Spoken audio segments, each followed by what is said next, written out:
très bien compris quel était son projet, y compris en matière européenne. Un jour, il aime la nation, le lendemain, il la diabolise. Et il aime l'euro, il ne l'aime plus, il aime les frontières, il ne les aime plus. Bon. Puis c'est un immigrationniste forcené, ce qui est évidemment aussi le projet du grand patronat. Donc là, il y a une contradiction majeure. C'est un projet pour faire baisser les salaires et il y participe. Donc ça, c'est, je pense, très incohérent de sa part. Mais c'est vrai que ce sera un projet intéressant. Et puis, il y aura en face Fillon et Macron, notamment, qui eux représentent de la continuité, les sortants. Ce sont vos principaux adversaires. Elle va les cibler ce soir. Aujourd'hui, d'après les Français qui s'expriment dans les sondages, les principaux adversaires, ce sont les sortants des 2 quinquennats précédents, donc Sarkozy, Fillon, Hollande, Macron, et ils incarnent une espèce de continuité dans la soumission à l'argent, à la banque, à l'Union européenne, et une politique qui est foncièrement contraire aux intérêts du peuple français. On va écouter Renaud Dutreil qui s'est exprimé ce matin. C'est un soutien d'Emmanuel Macron. Je crois qu'il n'attaquera pas les autres candidats, il sera attaqué, il ripostera, mais il aura à cœur de parler aux Français qui l'écouteront. Il doit être lui-même. Lui-même, c'est-à-dire un homme audacieux, courageux, qui a bravé quasiment tout le système politique existant et qui reste en cohésion avec les Français. Emmanuel Macron est un candidat qui est de plus en plus populaire et de moins en moins populiste. Et ça, c'est quelque chose que les Français, je crois, apprécient.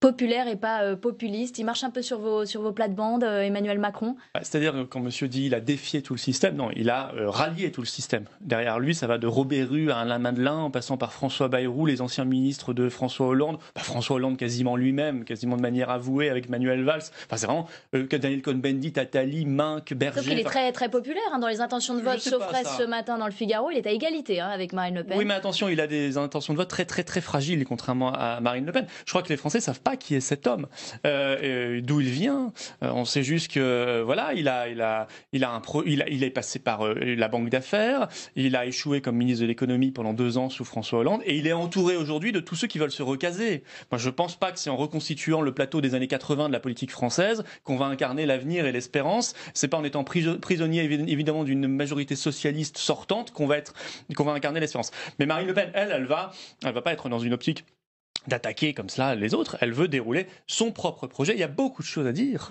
Comment on fait contre le chômage, contre le terrorisme islamiste, contre les petites retraites, pour augmenter les salaires, contre la domination antidémocratique de l'Union européenne, contre l'insécurité. Enfin, il y a beaucoup, beaucoup de choses à dire. Et il y a la priorité nationale qui est aussi une de ses priorités à elle. On va écouter Christiane Taubira qui s'est exprimée au sujet du Front National ce matin. Les ennemis de la République, comme le Front National, ennemis de la République en ce sens que c'est un parti politique qui est absolument incapable de concevoir la façon dont nous faisons citoyenneté dans la nation française, c'est-à-dire avec nos singularités, nos appartenances, nos différences, mais unis justement par cette appartenance supérieure à la nation. Donc ce sont des ennemis de la République et de la démocratie. Il se trouve que nos règles font qu'il s'agit d'un parti officiel, donc il est concevable qu'il participe à un débat. Vous êtes des ennemis de la République et de la démocratie, c'est ce que dit Christiane Taubira. C'est le verbiage traditionnel de Mme Taubira qui n'existe quasiment plus et qui essaie d'exister par ses outrances. Bon, on la connaît, elle fait soit de mauvais poèmes sur Twitter, soit de l'outrance, mais si elle avait défendu la République, ça se saurait. Qu'elle commence par renier son combat indépendantiste, puisque quand on veut détacher une partie du territoire de la République, on n'est pas très républicain quand même. Sur le fond, comment elle s'est préparée finalement, Marine Le Pen? Vous lui avez fait des fiches, vous avez simulé des débats, comment ça s'est passé? Non, elle travaille son propre projet, tout simplement. Voilà, elle le connaît par cœur, les 144 engagements, son idée de proposer aux Français un référendum sur notre appartenance à l'Union européenne, son idée qu'il faut des frontières à la France économique et migratoire, son idée qu'il faut que nous ayons une politique vis-à-vis, elle en a beaucoup parlé dans son meeting à Metz samedi, vis-à-vis de la santé, comment on fait pour baisser les mutuelles pour les personnes âgées. Elle a des propositions très concrètes, par exemple. On a interdit à ces mutuelles de faire de la publicité à la télévision, à la radio, dans la presse nationale pour baisser les frais de gestion et donc baisser leurs tarifs, notamment pour les personnes âgées. Il y a des choses extrêmement concrètes. Connaître son projet, elle le connaît. Elle a un avantage par rapport aux autres, c'est qu'elle a un projet cohérent. Voilà, elle n'est pas là à changer d'avis parce qu'on approche des élections, à sortir, à inventer une mesurette. Qui a changé d'avis? Je vois monsieur Macron ou monsieur Fillon qui inventent d'un coup un projet une mesure dans leur projet à 4 semaines de l'élection parce que probablement ils ont lu un sondage. Je veux dire, on sait déjà que ça ne sera pas tenu. C'est assez constant quand même sur le revenu universel, sur la raréfaction du travail. On connaît un peu ces thématiques. Oui, enfin, il est constant sur le revenu universel à moitié parce qu'il avait une vision très large du revenu universel et aujourd'hui il a une vision à peu près 10 fois plus restreinte. Je pense que ça n'est pas la solution. La solution, c'est créer véritablement de l'emploi, réindustrialiser notre pays. Il ne faut pas renoncer à créer de l'emploi en France et aller vers la réindustrialisation. Alors, Marine Le Pen semble presque assurée d'être au second tour quand on regarde ses sondages, mais ensuite, elle est toujours donnée perdante. Quel que soit le candidat en face d'elle, comment elle peut espérer élargir son socle qui aujourd'hui ne dépasse pas, ne lui permet pas de franchir ce plafond de verre des 50%? Si vous voulez, moi je pense que les sondages de second tour avant le premier tour ont assez peu de sens en réalité. Ce qu'il faut regarder, ce sont les dynamiques. Alors elle va continuer de convaincre. Vous savez, on disait la même chose sur le non à la Constitution européenne en France en 2005, même s'il a été trahi, moi je l'oublie pas, par beaucoup de ceux qui seront présents ce soir avec le traité de Lisbonne. On disait la même chose sur le Brexit, et pourtant c'est passé. Voilà, il y a eu une majorité. Il y aura une majorité pour le changement. Moi je ne conçois pas que les Français veuillent remettre en place les mêmes. Parce qu'on sait qu'avec Macron ou Fillon notamment, ce sera la continuité aggravée de ce qu'on vit. Encore plus d'immigration, encore plus d'Union européenne. Je ne pense pas du tout que ce soit ce qu'attendent les Français. On va écouter Nathalie Kosciusko-Morizet, qui elle se bat pour sa famille politique. Elle défend François Fillon, mais elle veut surtout que le FN n'aille pas au pouvoir. On l'écoute. Je me bats pour faire en sorte que le candidat de ma famille politique puisse... Il y a ce plafond de verre, il y a ce front républicain qui est toujours en place. Est-ce que vous pensez que vous avez quand même des réserves de voix à droite ? Mais Mme Kosciusko-Morizet a toujours voté socialiste. Elle passe sa vie à voter socialiste de toute façon. Là, elle s'apprête à voter Macron. Elle a voté, elle a appelé en 2012. Officiellement, elle vote Fillon, mais... Oui, d'accord. N'importe quelle élection locale où ils ne sont pas présents, elle fait toujours la campagne des socialistes. En 2012, elle disait déjà très clairement qu'elle voterait François Hollande. Bon, est-ce qu'elle est très heureuse du quinquennat de François Hollande à tel point de revoter... qu'elle ait voté François Hollande, mais... Non, mais elle allait voter elle allait voter François Hollande si le second tour opposait François Hollande à Marine Le Pen. La question lui avait été posée. Elle l'avait dit clairement. Est-ce qu'elle est heureuse de cela ? Je veux dire, ces gens-là, au lieu de faire campagne sur leur projet, passent leur vie tous, de l'extrême gauche à Kosciusko-Morizet, etc., jusqu'au MEDEF, à dire il y a une seule chose, c'est contre le Front National, contre Marine Le Pen. Ils n'ont rien d'autre à faire dans la vie. Ils n'ont rien de positif à proposer aux Français. De que craignent-ils ? Parce qu'ils ne craignent pas pour la France. Si la France avait de l'intérêt pour eux, ça se saurait. Bon. Donc ils craignent pour leur position personnelle, ils craignent de perdre leur poste, leur place, y compris pour leurs amis. C'est ça la réalité. C'est en cela que ça fait sens, ça fait système. Ces gens-là se tiennent, ces gens-là sont au pouvoir ensemble depuis des décennies, ne veulent pas perdre le pouvoir parce qu'ils savent que quand on arrive au pouvoir, ça s'est passé dans nos municipalités, on y reste et on s'y développe parce que c'est plébiscité par les habitants. Alors, il y a la question de la majorité qui se pose aussi beaucoup dans cette élection et pour plusieurs candidats, dont Marine Le Pen. Est-ce que vous pensez qu'elle peut avoir une majorité ? Aujourd'hui, il n'y a que 2 députés. Par exemple, Front National ici, ça serait très compliqué d'avoir une majorité absolue, non ? Non, moi je sais, si Marine Le Pen fait plus de 50% des voix à la présidentielle, avec d'ailleurs une très grosse participation inhérente à l'élection présidentielle, il y aura une vague bleu marine aux législatives. Au point d'obtenir 287 députés supplémentaires. Moi je pense qu'il y aura énormément, une grosse majorité, il y aura vraiment une vague bleu marine, dans une vague d'espérance et de changement. Et d'ailleurs, notre majorité, vous savez, ne se limitera pas au Front National. Nous ouvrons les bras à tous les patriotes, d'où qu'ils viennent, de droite et de gauche. Et il y en a des réserves de patriotisme, évidemment, en dehors du Front National. Il y en a chez qui ? Chez les Français. On s'adresse aux Français dans les élections. On ne fait pas des appareils, oui, mais pour constituer la majorité, il faut aller chercher des députés de droite, de gauche. Oui, mais il y a des gens qui veulent, pas forcément des sortants d'ailleurs, il y a aussi des élus locaux, des maires de terrain, des associatifs qui veulent s'investir et qui, regardez, M. Baquet, là, qui vient de rejoindre le Rassemblement Bleu Marine en Seine-et-Marne, maire, conseiller départemental, il était républicain chez les Républicains il y a encore un mois, il est chez nous maintenant au Rassemblement Bleu Marine. Vous voyez, ce sont des gens qui s'investissent et moi je crois que c'est ça qui fera une grande majorité patriote pour le pays. Donc, soit on a une majorité patriote, soit on aura, je ne sais pas, M. Macron, je ne sais pas comment il fera une majorité d'ailleurs, probablement avec essentiellement à sa base le Parti socialiste sortant de François Hollande. Lui, il a un peu le même raisonnement que vous. Il dit que s'il est élu, il aura de fait une majorité parce que les Français votent assez logiquement. Oui, je pense que pour la présidentielle et pour les législatives. Probablement, mais sa majorité serait à 80 ou 90% le Parti socialiste sortant. Voilà, il ne va pas l'inventer de nulle part. Ce serait le Parti socialiste sortant. Vous faisiez référence pour 5 ans de Hollande. Bof. Tout à l'heure, vous avez fait référence au référendum de 2005. Vous êtes beaucoup investi au Front National et notamment sur cette ligne anti-euro. Est-ce que vous craignez d'être tenu pour responsable, vous, Florian Philippot, en cas éventuellement de défaite de Marine Le Pen ?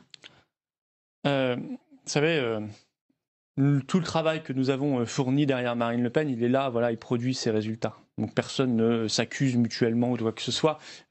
Personne n'a à rougir de quoi que ce soit. Nous sommes le parti et la candidature la plus en dynamique de cette élection.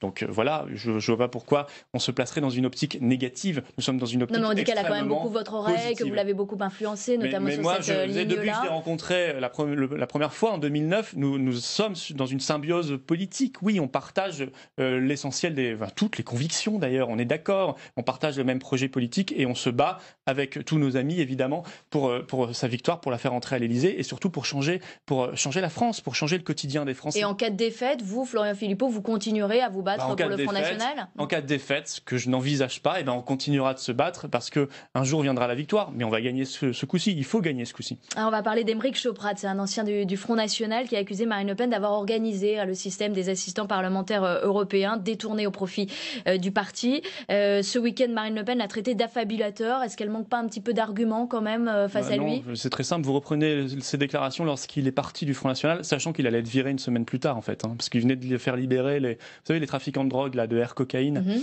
ce qui est quand même un gage de moralité. Et il avait déclaré à l'époque qu'il partait parce que le Front était trop à gauche et qu'on avait été très méchant avec Jean-Marie Le Pen. Vous reprendrez les dépêches AFP, c'est ce qu'il disait à l'époque. Donc qu'ils disent à 3 semaines de l'élection, maintenant qu'il soutient François Fillon, à peu près l'inverse, ça ferait rire. Normalement, ça devrait faire rire pour qui a un peu de bonne foi et est un peu sérieux. Marine Le Pen va porter plainte contre lui ? J'en sais rien, je crois que ça sera traité dans la procédure, tout simplement. L'élu régional FN, alors là, Benoît Leillet a été suspendu suite à un documentaire sur C8 où il tenait des propos négationnistes. Est-ce que vous pensez qu'il y a au FN beaucoup d'autres élus qui tiennent ce genre de propos ? Non, pas du tout. Non, il y en a un qui nous a trahis, qui a trahi ses électeurs d'ailleurs. Il a été dans l'heure suspendu et il sera exclu par la commission de discipline du Front National. Nous réagissons, nous, quand il se passe quelque chose. Voilà. Je ne sais pas où on est d'ailleurs là. Dans l'équipe Fillon, où en sont les sanctions sur la caricature antisémite de M. Macron.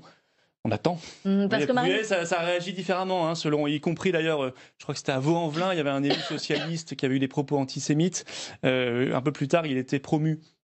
Il avait une délégation élargie à la mairie. Vous voyez, on réagit différemment. Parce que Marine Le Pen, elle a dit qu'elle allait interroger des membres du parti pour savoir si cet élu niçois était connu. C'est son devoir de donc ça veut dire qu'elle a quand même des doutes un peu sur... Ah non, mais elle découvre cela, c'est son devoir de présidente. Ça n'a pas été cautionné par les autres membres du parti ou d'autres élus niçois ? Je suis persuadé que non. Mais vous savez, moi, je refuserais toujours qu'on jette l'opprobre sur les millions d'électeurs patriotes, qui sont souvent des classes populaires. C'est peut-être pour ça, d'ailleurs, qu'on les accuse plus facilement, qu'on jette l'opprobre, parce que ce sont des ouvriers, ce sont des mères seules qui élèvent leur enfants, ce sont des gens, des salariés, ce sont les petits chefs d'entreprise, artisans, commerçants. Alors on leur jette dessus l'accusation, l'opprobre. Oui, ce ne sont pas les grandes dames et les grands messieurs qui font la politique française et qui tiennent tous les postes de notabilité depuis 40 ans dans notre pays. C'est vrai, donc ils sont plus facilement accusés. Mais moi, je défends leur honneur en permanence parce que je sais que ce sont des amoureux de la France et certainement pas des gens qui ont quelque chose à se reprocher.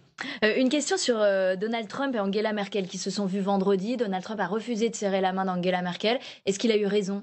Non, il n'a pas refusé de serrer la main. Et après, on l'a vu serrer la main. Elle lui a proposé, on voit sur les images, et puis si c'est le cas, il ne l'entend pas. Si c'est le cas, c'est comme ça qu'on l'a compris quand même. Oui, après, je crois qu'ils auront répondu, eux, on n'a pas entendu. Moi, j'en sais rien, je ne sais pas si c'est vrai, peut-être qu'il est dur d'oreille. Non, il faut serrer la main. Voilà, faut serrer la main aux gens, y compris d'ailleurs quand il s'agit d'une ancienne actrice un peu en difficulté, puisque j'étais sur le plateau de M. Ruquier et Mme Sélarié, Clémentine Sélarié qui a eu une carrière de comédienne, elle ne m'a pas serré la main. Je n'ai pas trouvé ça très élégant ni très républicain. Erdogan a accusé aussi la chancelière allemande de pratiques nazies après son refus de tenir des meetings électoraux en faveur du oui au référendum qui renforce les pouvoirs du président turc. Est-ce que le terme de pratique nazie est véritablement approprié selon vous ?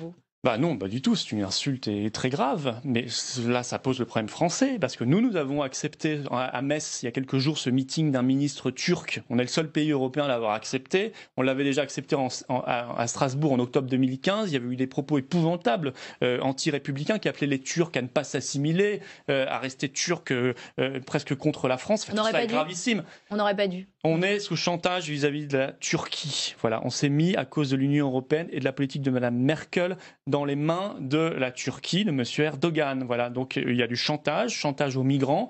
Pourquoi ? Parce que nous sommes vulnérables, parce que nous n'avons pas nos frontières nationales. Donc il ne faut pas qu'on délègue à d'autres puissances étrangères, parfois hostiles, comme en ce moment la Turquie, notre sécurité. Il faut que nous gérions nous-mêmes notre sécurité. C'est un principe de base dans l'indépendance d'un pays, en ayant nos frontières nationales. Et Mme Merkel porte une lourde responsabilité dans cet accord, qui n'en est pas un, qui est asymétrique avec la Turquie. Je suis moi toujours un peu étonné, voire choqué de voir des responsables politiques français candidats à la présidentielle, Fillon et Macron, se bousculer pour la photo avec Mme Merkel. Enfin, qu'est-ce qui lui trouve de si bien, Mme Merkel ? Elle est en échec sur la pauvreté. Donc ça paraît cohérent avec leur programme. Oui, c'est cohérent. Oui, c'est-à-dire pauvreté pour tous, puisque l'Allemagne est quand même le pays où il y a le plus de taux de pauvreté, en tout cas supérieur à la France, où il y a des emplois très très mal payés, et c'est le pays des 1,5 million de migrants en 2 ans. Si c'est ça le modèle de Fillon et Macron, très peu pour moi. Est-ce que vous approuvez, vous, la clause Molière qui oblige les ouvriers, qui obligera les ouvriers à parler français sur les chantiers ? C'est un pis-aller parce que les gens qui la mettent en place ne veulent pas abroger la directive détachement des travailleurs. Enfin, ils ne peuvent pas le faire parce qu'ils sont soumis à l'Union européenne. Nous voulons le faire. Maintenant, je vois même que même cette clause Molière est interdite par l'Union européenne, puisque la commissaire européenne, hier, a déclaré que la clause Molière était illégale au regard des règles communautaires. Évidemment, elle a raison. C'est illégal au regard des règles de l'Union européenne. Donc le problème, c'est est-ce qu'on continue de se soumettre à ces règles européennes ? Moi, je veux pas. Je veux qu'on retrouve notre liberté, notre indépendance. Mais vous trouvez ça bien que les Français, que les ouvriers parlent français sur les chantiers ? Mais bien sûr qu'il faut parler, ne serait-ce que pour une efficacité du travail, et qu'on parle français en France, ça me paraît être le b.a.-ba. Mais encore une fois, cette clause Molière n'aura pas lieu. Elle est interdite par l'Union européenne, et tous ceux, UMP et PS, qui l'ont défendue, en réalité surtout d'ailleurs UMP, ont menti une nouvelle fois aux Français. Ils savaient que ce serait illégal. Donc il faut retrouver notre indépendance par rapport à l'Union européenne et abroger la directive détachement des travailleurs. Merci d'avoir été avec nous ce matin, Florian Philippot, député européen et vice-président du Front National. Très bonne journée à vous. Bonne journée. Le premier débat